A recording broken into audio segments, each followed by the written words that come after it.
A poor farmer had two sons, a smart one and a not-so-smart one. One day he called his smart son and said, "Take this duck to the market and sell it for $5. If you manage to sell it for more, you can use the extra money however you like. Maybe even stop by the brothel on your way home." The smart son took the duck to the market, sold it for $7, and on the way home, he spent the extra $2 at the brothel. By the end of the day, he returned home without any problems. About a month later, the farmer needed some extra cash again. He wanted to repeat the same plan, but this time, he couldn't find his smart son. So he went to his dumb son and said, "Take this duck to the market and sell it for $5. Any extra money you earn, you can spend at the brothel on your way home." The dumb son left with the duck, but just a few miles down the road, he got distracted by his urges and completely forgot the original plan.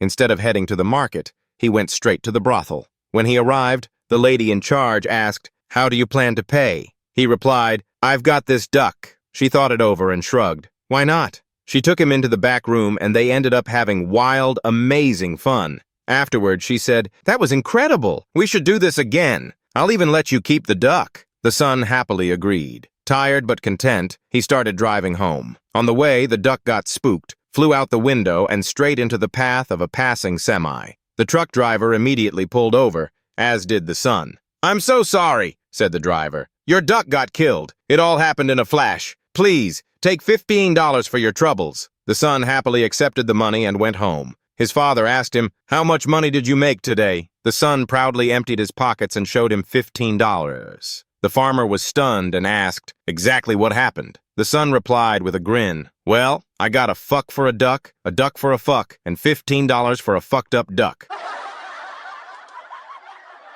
One evening, an avid bird watcher was standing in his backyard when he heard an owl hoot. On a whim, he hooted back, and to his surprise, the owl responded. The next night, the same thing happened. Night after night, all summer long, the man and his feathered friend exchanged hoots. He even started keeping a detailed log of their conversations, convinced he might be on the verge of a breakthrough in interspecies communication. Then one day, his wife was chatting with the neighbor next door. "My husband spends his evenings talking to owls," she remarked. "That's funny," the neighbor said. "So does mine."